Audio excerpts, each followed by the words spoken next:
Adamo, je voudrais te poser la question. D'abord, tu peux présenter un peu ton groupe et puis aussi un peu ton histoire personnelle qui est intéressante. Et puis est-ce que tu peux nous expliquer le paradigme du 1,5 $ du kilo? Merci Thierry. Je ne sais pas si ça marche. Oui. Merci Thierry de l'introduction. Alors je vais faire rapidement. Premièrement, prima di tutto, cerco di utilizzare un po' dell'italiano che ho studiato a scuola al liceo, ringraziare la signora ambasciatrice, ringraziare il Presidente, ringraziare tutti voi presenti qui, perché mi fa molto emozione anche ritrovare un po' delle mie radici, essendo qui a Parigi. Io sono francese, sempre vissuto in Francia, però ho voluto studiare l'italiano. Questa è un po' la mia storia. Da 30 anni ho lavorato nell'idrogeno e sono francese, di origini italiane e adesso lavoro in Germania. Voilà. Et je vais vous faciliter aussi la traduction parce que je ne sais pas si les systèmes fonctionnent bien et je vais continuer sur ma langue plus facile qui est le français. Je voulais en tout cas faire ce petit effort pour vous remercier encore de l'invitation.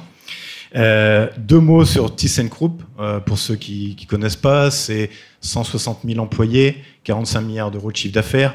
Alors plusieurs divisions, on connaît bien les ascenseurs, peut-être dans le B2C, on connaît le steel, l'acier, enfin. Et moi, je suis dans une petite division de 25 000 personnes qui fait de l'engineering, qui vend des usines et qui est aujourd'hui le leader mondial de l'électrolyse incontesté, avec plus de 50% de part de marché à travers le monde. Donc, avec le petit drapeau italien qui s'ajoute, puisqu'on est en JV avec une société bien connue en Italie de l'électrochimie qui s'appelle De Nora. Donc on est en JV avec eux pour le développement de ces solutions. Alors aussi un autre petit point, parce que ThyssenKrupp, c'est la traditionnelle société d'ingénieurs allemands. C'est-à-dire quand on dit ça, on a dit pas de communication, pas de marketing, pas de commercial. Bon, voilà, c'est pour montrer un petit peu où on se situe. Très, très peu dans ce domaine-là. On a été, pour la 3e année consécutive, identifiés comme des leaders du changement climatique par Carbon Disclosure Project, qui est une association, enfin un organisme non gouvernemental qui audite toutes les sociétés et qui donne des conseils à 650 investisseurs qui représentent plus de 90 trilliards d'investissements, enfin trillions d'investissements. Donc c'est vraiment très important pour nous et on y travaille beaucoup depuis très longtemps.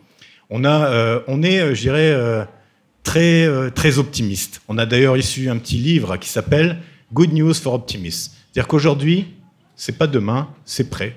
On est ready.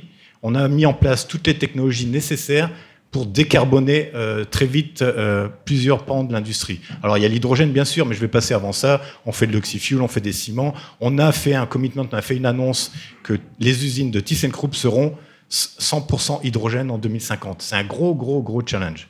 C'est-à-dire qu'on est capable de faire de l'acier sans CO2. Et on va l'implémenter.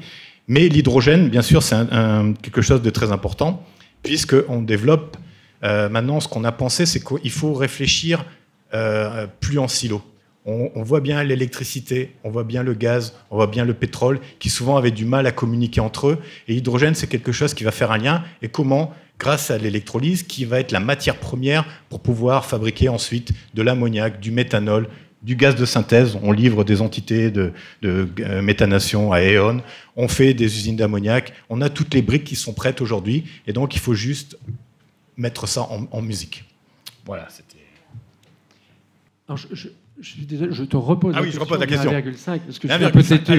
Alors, le 1,5, bon, j'ai passé mon histoire aussi qui explique un petit peu mon cursus. J'ai travaillé chez Total pendant 8 ans dans la partie électrochimie.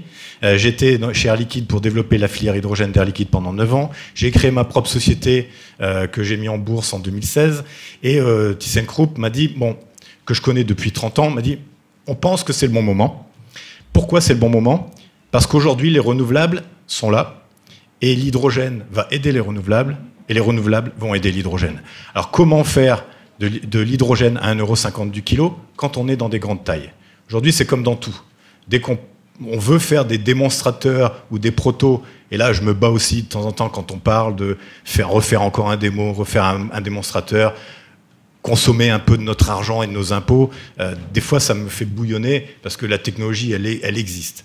Les rendements sont là, les capex sont là, c'est simplement la volonté de passer à l'échelle. Et quand on passe à l'échelle, on a fait nos calculs et nos dimensionnements, quand on est dans les 500 mégawatts, on fait de l'hydrogène à 1,50 € du kilo, pour peu qu'on ait de l'électricité compétitive. Et le target de compétition d'électricité doit être autour des 20-25 euros du mégawattheure, ce qui commence à arriver dans certains endroits. Et donc on pense qu'il va y avoir, comme il y a des sources et des puits de pétrole, des puits de gaz, il va y avoir des puits de renouvelables. Ça peut être l'Australie, ça peut être le Chili, ça peut être le Maroc, d'où on revient, qui vont être des puits d'énergie qui vont ensuite pouvoir être transportés. Et je rejoins l'analyse qu'a fait Thierry sur c'est beaucoup moins cher de transporter de la chimie, je dirais pas du gaz, la chimie, ça peut être du gaz, mais c'est de la chimie, que de transporter de l'électron. Et ça commence à se mettre en musique dans certains territoires du monde.